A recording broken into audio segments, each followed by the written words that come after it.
샬롬. 오늘 말씀의 제목은 예수님의 승리입니다. 예수님의 승리. 안식 후 첫날 주일에 장례 예법대로 향품을 예수님께 바르려고 여인들 가면서 누가 큰 돌문을 옮겨주지 하고 고민하며 갔습니다. 베리 라지 스톤.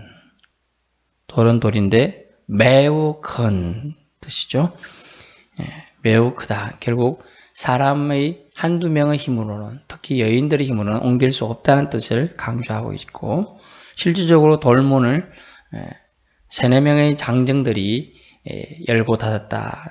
그런 기록들이 있는 걸로 봐서는 아주 큰 돌문이었던 것 같아요.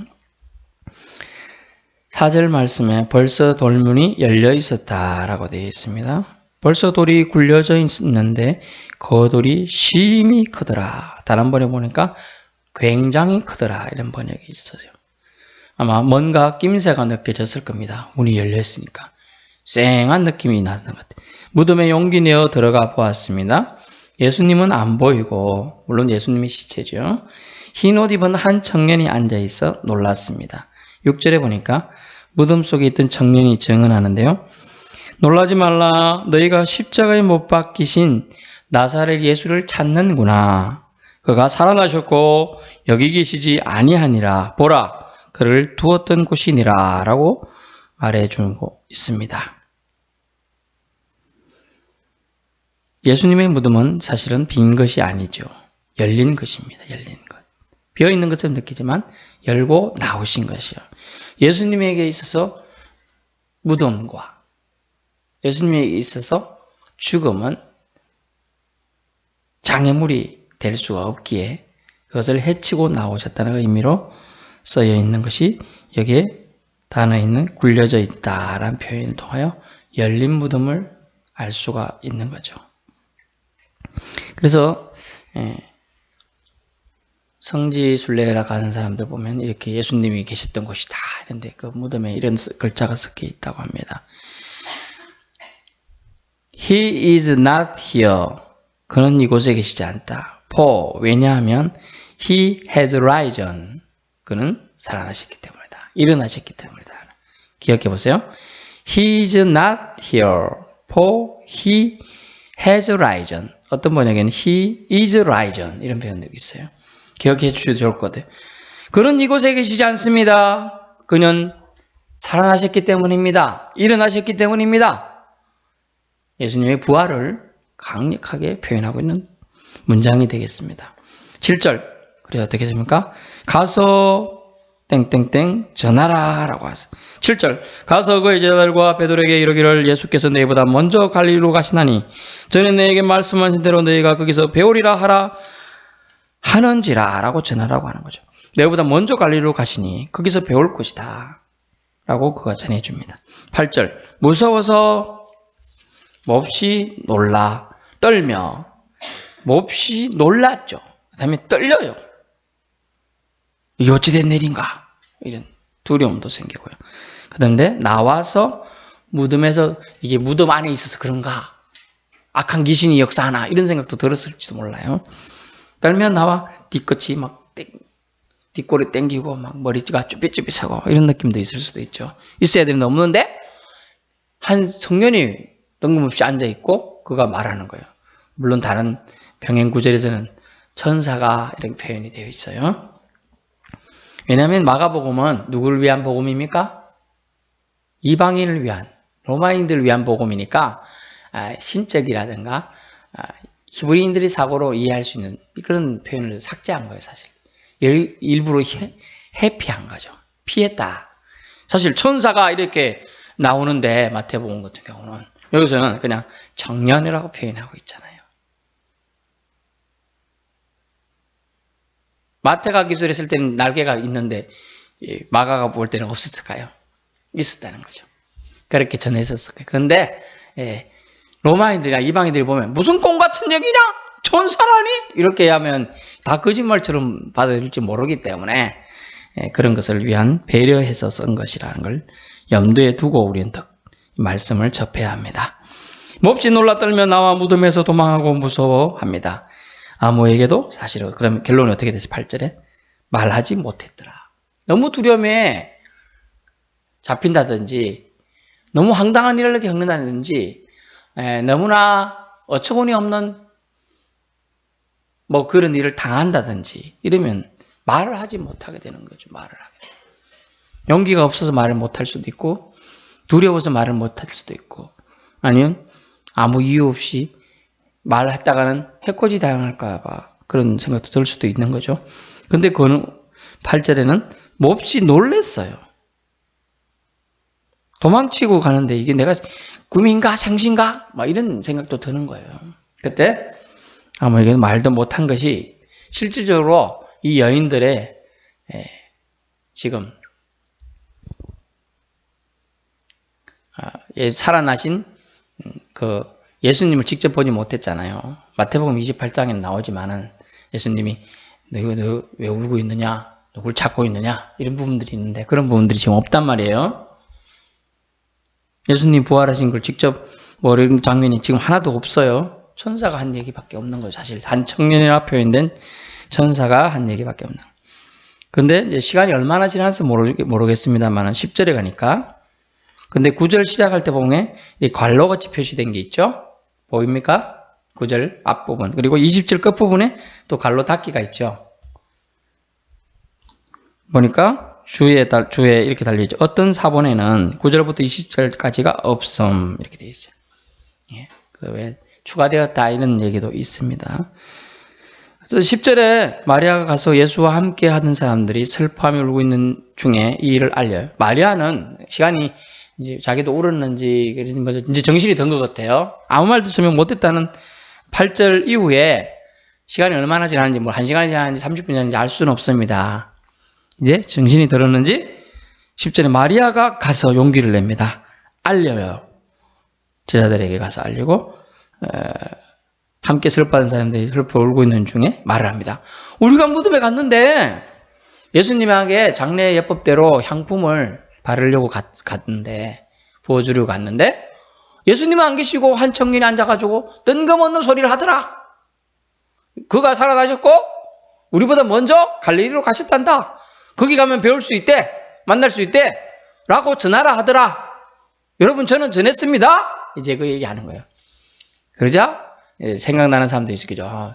내가 너희가 나중에 3일 후에 살아나 먼저 갈릴리로 가서 갈 거다. 뭐 이런 얘기를 기억한 사람들은 이제 움직이게 되겠죠.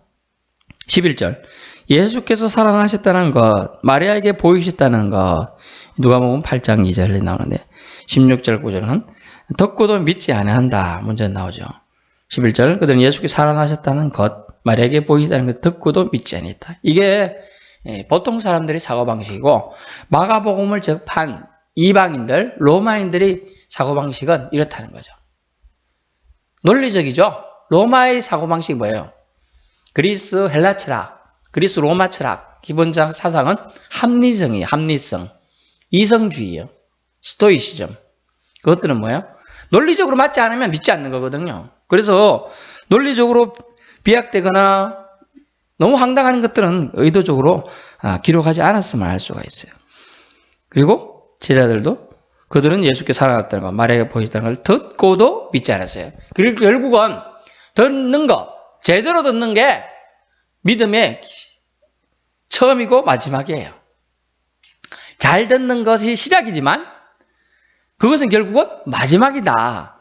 잘 듣는 데서 신앙이 싹트고 잘 듣는 데서 믿음은 발달하기 때문이고 결국은 그것은 열매 맺어서 우리가 누릴 향유할 풍성한 좋은 것들로 우리에게 임하게 된다는 걸 알 수가 있습니다. 기독교의 두 가지 사건은 무엇입니까?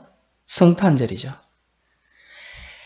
친히 하나님께서 인간의 옷을 입고 오시는 사건, 그것이 성탄절, 인카네이션, 임재 사건이에요. 그리고 또 하나의 최대의 사건은 바로 부활절입니다. 주님이 사망 권세를 깨부시고 살아나셨다라는 놀라운 사건, 그 얘기죠. 아무리 성탄절이 그 의미가 있다고 해도 예수님의 가르침으로 끝날 종교일 수밖에 없어요. 만약 예수님의 부활이 없었다면 말입니다.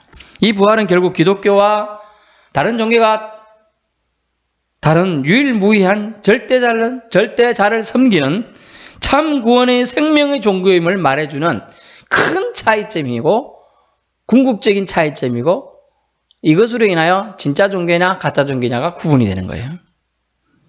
결국 부활은 예수님의 사망 권세를 깨뜨리신 사건, 결국 예수님의 승리를 증거하는 것이 이 부활임인 알 수가 있어요. 예수님의 부활을 막았던 큰 돌을 예수님께서 밀어내시고 승리하셨음을, 자기에게로 오는 걸 막는 장애물을 없애버리셨음을 상징하는 것이 큰 돌문이 열려 있었다는 걸 알 수가 있습니다. 여러분이 뭔가를 하려는 그 생각, 그 시도가 있습니까? 그렇다면 그것을 시도하십시오. 믿음으로 시도하십시오. 이 여인들은 예수님에게 자기는 할 수 있는 최대한 예의를 갖춰서 자신의 사랑을 표현하려고 그 새벽에 남들이 시선을 무서워 피해서 물론 새벽에 갔을 수 있습니다만 추위를 무릅쓰고 잠을 더 자고 싶지만 안 자고 그래 가는 거예요. 그러나 그렇게 그 믿음으로 나아가는 그것은 예수님의 마음과 하나님 마음과 합치되었다는 걸 알 수 있어요. 그렇기 때문에 그 여인들이 걱정을 아신 주님은, 주 하나님은 큰 돌문과 같은 장애를 제거해 주셨다는 거예요. 제거해 주셨어요. 사라지게 해 주셨다는 거예요. 여러분, 장애물이 제거되었을 때, 승리케 하셨을 때 우리의 반응이 중요하다는 걸 알 수 있어요. 증거자가 되어야 합니다. 증거자. 위트니스가 되어야 돼요. 휘트니스 말고요. 위트니스. 증거자가 되어야 합니다. 타인이 믿든 안 믿든 여러분이 받은 감동과 은혜, 체험을 전해야 한다는 거예요. 그래서 우리 전도 원칙이 뭐가 있으면 듣든지 아니 듣든지 원칙이에요. 듣든지 아니 듣든지 상관없이 전해야 한다. 그래서 저는 말씀하잖아요. 선포라고 그랬죠. 듣든지 안 듣든지 그냥 선포하는 거예요. 선포가 뭐라고요? 계엄사령군이 선포하듯이 명령하는 거예요. 하나님은 이렇게 말씀하셨다. 듣는 자에게는 은혜를, 듣지 않는 자에게는 멸망을 얘기하는 거예요. 우리의 책임은 무엇입니까? 예수님이 승리하셨다는 거, 부활하셨다는 거, 장애물인 돌문을 여시고 나오셨다는 것을 증거하는 거예요. 결국은 살아나셨다는 거예요.